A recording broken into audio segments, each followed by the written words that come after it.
ಅಷ್ಟು ಸಾರ ತತ್ವಗಳು ಹಿಂದೂ ಧರ್ಮದ ಬಗ್ಗೆ ಹೇಳಿದ್ದಾರೆ.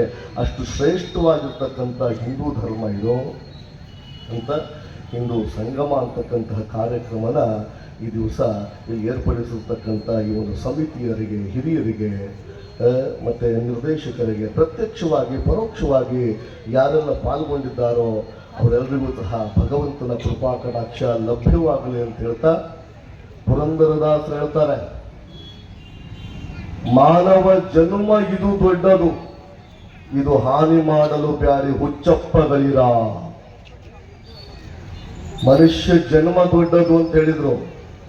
ಮನುಷ್ಯನನ್ನು ಮೀರಿಸ್ತಕ್ಕಂಥ ಪ್ರಾಣಿಗಳಿದ್ದಾವೆ. ಆನೆಗಿಂತ ದೊಡ್ಡವನ ಮನುಷ್ಯ ಇಲ್ಲ. ನವಿಲಿನಷ್ಟು ಸೌಂದರ್ಯ ಇದೆ ಅಂದ್ರೆ ಮನುಷ್ಯನಿಗೆ ಅದು ಇಲ್ಲ. ಹೋಗ್ಲಿ, ಸಿಂಹಕ್ಕೆ ಇರ್ತಕ್ಕಂಥ ಧೈರ್ಯ ಮನುಷ್ಯನಿಗಿದೆಯಾ? ಅದು ಇಲ್ಲ. ಜಿಂಕೆಯಲ್ಲಿರ್ತಕ್ಕಂಥ ಓಟ ಮನುಷ್ಯನಿಗಿದೆಯಾ? ಅದು ಇಲ್ಲ. ಯಾವುದು ಇಲ್ಲದೆ ಇದ್ರೂ ಸಹ ಮನುಷ್ಯ ಜನ್ಮ ದೊಡ್ಡದು ಅಂತ ಹೇಳಿದ್ರು. ಯಾಕೆ? ಭಗವಂತನನ್ನ ಆಧ್ಯಾತ್ಮಿಕವಾಗಿ ನೋಡ್ತಕ್ಕಂಥ ಶಕ್ತಿ ಮನುಷ್ಯನಿಗಿದೆ.